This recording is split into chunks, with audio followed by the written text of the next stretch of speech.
আসসালামু আলাইকুম। দর্শকের কথা অনুষ্ঠানে আপনাদের সকলকে স্বাগত জানাচ্ছি। প্রিয় দর্শক, আজকে আমরা তিনটা কন্টেন্ট থেকে আলোচনা করব। তিনটা কন্টেন্টে যে সমস্ত কমেন্ট পড়েছে আপনাদের, সেখান থেকে নির্বাচিত কয়েকটা নিয়ে কথা বলবো। এর মধ্যে দুটো কন্টেন্ট আমি নিয়েছি আমাদের কথা চ্যানেল থেকে এবং আরেকটা কন্টেন্ট নিয়েছি অন্য মঞ্চ থেকে। আপনারা জানেন যে অন্য মঞ্চ নামে আমার আরেকটা চ্যানেল আছে, যেখানে আমরা বিভিন্ন ব্যক্তির সাক্ষাৎকার প্রচার করি। কথা থেকে যে কন্টেন্ট আমরা প্রথম নিচ্ছি সেটা হলো, একদিন আগে যে কন্টেন্টটা করেছিলাম যার শিরোনাম ছিল গদিতে কতদিন থাকবেন, এটা তাদের ইচ্ছা, 10, 5 কিংবা 50 বছরের স্বপ্ন। সেখানে যে কমেন্টগুলো পেয়েছি সেখান থেকে কয়েকটা আপনাদের পড়ে শোনাই এবং দুই একটার মধ্যে আমি হয়তো আলোচনা করব। মোহাম্মদ ফারাদুল রহমান লিখেছেন, গুরুত্বপূর্ণ তথ্যগুলো সুন্দরভাবে বিশ্লেষণ করার জন্য আপনাকে অসংখ্য ধন্যবাদ। মকবুল হুসেন তালুকদার তিনি লিখেছেন, বিএনপিকে ভেড়া বানানোর জন্য আওয়ামী ভয় দেখানো হচ্ছে। বেশি বাড়াবাড়ি করলে আওয়ামী লীগের উপর থেকে যে কোনো সময় নিষেধাজ্ঞা উঠিয়ে নিবে, তখন বিএনপি 2/3 মেজরিটি দুঃস্বপ্নে পরিণত হবে। সিমন বাশার লিখেছেন, আসসালামু আলাইকুম মাসুদ ভাই, ডিসেম্বরের মধ্যে শেখ হাসিনার একটা বিচারের রায় হয়ে যাবে ইনশাল্লাহ, আওয়ামী লীগের কার্যক্রম নিষেধাজ্ঞা উঠে যাবে। মোহাম্মদ হাবিবুর রহমান মল্লিক লিখেছেন, স্বপ্ন তো সবারই থাকে আজীবন থাকার, যে কত বছর থাকবে সেই প্রসঙ্গে আলোচনা করেছেন উনি। মোহাম্মদ আশরাফ লিখেছেন, আমার চোখে মাসুদ কামাল ভাই বাংলাদেশের 1 নম্বর বিশ্লেষক। ভাই, এটা মনে হয় একটু বাড়াবাড়ি হয়ে গেল। যাই হোক, জালাল আহমেদ লিখেছেন, আওয়ামী লীগকে পুরোপুরি নিষিদ্ধ করতে হবে। দেখুন, আমাদের একটাই কন্টেন্টে কিন্তু বিভিন্ন ধরনের মতামত কিন্তু আসছে। কেউ বলছেন যে ডিসেম্বরের মধ্যে আওয়ামী লীগের আবার নিষেধাজ্ঞা উঠে যাবে, আবার কেউ বলছেন আওয়ামী লীগকে পুরোপুরি নিষিদ্ধ করতে হবে। আবার ডক্টর ইউনূসের চিন্তা ভাবনা নিয়ে অনেকে অনেক ধরনের কথা বলছেন। মোহাম্মদ আলামিন ইসলাম লিখেছেন, নিজের মতামতে যে সর্বশ্রেষ্ঠ ভাবে সেও স্বেচ্ছাচারী। মাসুদ ভাই, আপনি এখন শুধু সরকারের ভুল ধরার জন্যই বসে থাকেন দেখি। আপনার মতো জ্ঞানী লোক বলেন তো কতটা বুদ্ধি স্ট্র্যাটেজি দিয়ে সরকারকে হেল্প করেছেন। ভুল ধরার পাশাপাশি যে ওভারকামিং স্ট্র্যাটেজি দিতে পারে, আমার মতে সেই সর্বজ্ঞানী। আপনারও দোষ নেই, আসলে আমরা মানুষ জাতি এমন, এত তাড়াতাড়ি আমাদের অতীত ভুলে যাই। ভাই, এই বিষয়টা নিয়ে আমি একটু কথা বলতে চাই। সেই জিনিসটা হলো, আমি আমার মতামতকে শ্রেষ্ঠ মতামত ভাবি না, এটা আপনারা একটু জেনে রাখা ভালো। আমি আমার মতামতকে সর্বশ্রেষ্ঠ নির্ভুল বলে মনে করি না। আমি একটা মতামত দিই এবং সেই মতামতটা হলো, আমি সরকারের যখন সমালোচনা করি অথবা যে কোনো দলেরও সমালোচনা করি, আমি গত কয়েকদিনের মধ্যে ধরেন আওয়ামী লীগের সমালোচনা তো করেই যাচ্ছে অনেক দিন ধরেই, সরকারের সমালোচনা করি, বিএনপির সমালোচনা করি, সবারই সমালোচনা করি। তো যা সমালোচনা করি তার কি প্রশংসা করি না? সেটাও তো করি। একটা দল, একটা মানুষ, একটা রাষ্ট্র, একটা প্রতিষ্ঠান ভালো করলে প্রশংসা করব, মন্দ করলে সমালোচনা করব। এটা এই কারণেই করি, তাকে ডুবানোর জন্য করি না। এই কারণে করি তারা যেন বুঝতে পারে যে তাদের এই জিনিসটা ঠিক হচ্ছে না। যদি এইটুকু বিশ্বাস করে ঠিক হচ্ছে না, তাহলে তারা শুদ্ধরা নিজেটাই বের করে নেবে। আমার দায়িত্ব তো মানুষকে পরামর্শ দেওয়া না। আর আমার পরামর্শ সরকার নেবে কেন? সরকার বলবে পরামর্শ দেওয়ার জন্য তো আমরা বেতন দিয়ে কিছু লোক রেখেছি, যারা তাদের কাছ থেকে বেতন নিচ্ছে তারা পরামর্শ দিবে। ওটা তো আমার কাজ না। আমার কাজ হলো ভুলটা ধরিয়ে দেওয়া। আমি যেটাকে ভুল মনে করি সেটাই যে ভুল তাও কিন্তু না, সেটা ভুল নাও হতে পারে। আমি আমার মতটা প্রকাশ করি, আপনি আপনার মতটা প্রকাশ করেন। সবগুলি মত থেকে সরকার তার নিজস্ব করণীয়টা বেছে নিতে পারবেন। এরপরে মতামত লিখেছেন গান বাংলা। তিনি লিখেছেন, এই লোকটি সম্ভবত ইংরেজি জানে না বা বোঝে না। ডক্টর ইউনূস বললেন কি, আর এই সিনিয়র সাংবাদিক বলছে কি? আশ্চর্য। হ্যাঁ, উনি আমাকে বলেছেন যে আমি ইংরেজি জানি না। হতে পারে ইংরেজি জানি না, ইংরেজি বুঝি না, গান বাংলা সব জানেন, কোনো সমস্যা নাই। কিন্তু আমি যে অনুবাদটা করেছি কালকে, তারপরের দিন এরপরের দিন আরেকটা কন্টেন্ট করেছি, সেখানে আমি প্রথম আলো এই পুরো ইন্টারভিউটা অনুবাদ করে দিয়েছেন। সেই অনুবাদ থেকে আমি নিয়ে আবার আরেকটা কন্টেন্ট করেছি এরপরের দিন। আপনি মিলিয়ে দেখবেন প্রথম আলোর অনুবাদ এবং আমার অনুবাদ হুবহু এক। আপনি যেটাকে ভুল বলছেন অথবা আমি জানি না বলছেন, সেটা যদি সত্য হয় তাহলে প্রথম আলো জানে না, আপনি সব জানেন, কোনো সমস্যা নেই, সেটাও হতে পারে। আমি এবং প্রথম আলো দুজনেই ভুল হতে পারি, কি আর করা। এরপরে মতামতটা লিখেছেন রুমি ইসলাম। এখন তো আর উনি ইউনুস নেই, জিয়াউর রহমান হয়ে গেছে, বিএনপির মহাসচিব এই পদবি দিছে। হাসিনার জন্য মানুষ কাঁদবে, লিখে রাখেন মাসুদ কামাল ভাই। সব বড় বড় শিক্ষিত চোর বাটপার মিলেমিশে সাজানো গোছানো দেশ ধ্বংস করে দিচ্ছে। মাসুদ রানা লিখেছেন, ভাই আপনারা তো খুব বুদ্ধিমান, যখন ইউনুস ক্ষমতা নিল তখন কেন আপনারা বলেননি আপনার মেয়াদ 3 মাস বা 6 মাস? এটা দায় কার? আপনাদের। ভাই আমাদের দায় হবে কেন? উনি ক্ষমতা নিয়েছেন, ওনার মেয়াদ তো আমি নির্ধারণ করে দেব না, উনি নির্ধারণ করবেন। এই আলোচনাটা উঠেছিল যখন নাকি ওই সাংবাদিক ওনাকে বলেছিলেন যে নেপালে তো বলেছে তারা দায়িত্ব নেওয়ার পরেই বলেছে 6 মাসের মধ্যে নির্বাচন দেব, তো আপনারা কতদিন থাকবেন? এই প্রশ্নটা সাংবাদিক করেছিল। তো সেখানে আপনার তো কোনো ব্যাপার না। এবং ইউনুস সাহেব বলছেন ওনাদের যতদিন ইচ্ছা ওনারা ততদিন থাকবেন, মানে ওনারা ঠিক করবেন ওনারা কতদিন থাকবেন। তো সেই প্রসঙ্গে আলোচনা হয়েছিল। সাইফুল ইসলাম মীর লিখেছেন, 13 মাসে ইউনুসের আচরণ কর্মকাণ্ড দেখে বোঝা যায় যে সে সবার সাথে তামাশা করছে, সে বলে এক আর করে আরেক। মোহাম্মদ ফিরোজ কবির লিখেছেন, আপনাকে আওয়ামী দোসর বলবো না, এটা আপনার উপর জুলুম করা হবে।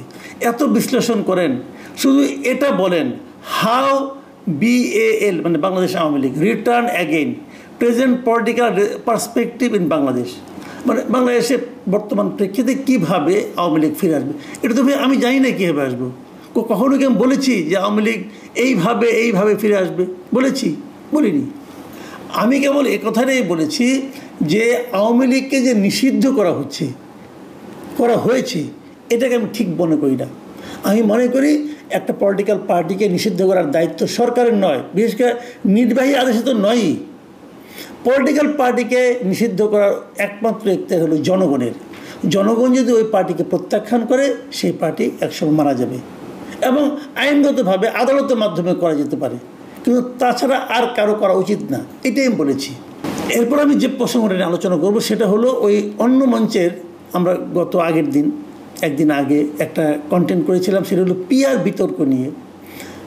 অস্ট্রেলিয়ার একটা ইউনিভার্সিটির teacher doctor Abdul Hakim Newton ওনার বক্তব্য নিয়ে আমরা আলোচনা করেছিলাম, এবং সেখানে উনি মিশ্র পদ্ধতির একটা প্রস্তাবনা দিয়েছেন যে অর্ধেক হবে পিআরের মাধ্যমে, অর্ধেক হবে আমাদের এখানে যেভাবে হচ্ছে সেই প্রচলিত পদ্ধতিতে। সেটার ক্ষেত্রে যে মতামতগুলো এসেছে সেটা বলছি। ইয়াহিয়া মোল্লা লিখেছেন, ঘূর্ণাবর্ত বলে একটা কথা শুনেছি, আমাদের দেশে তার চেয়ে কম কিছু চলছে না। ডাক্তার, হেকিম, কবরেজ, বদ্যি সব জড়ো হয়েছে, রোগী আমাদের দেশ।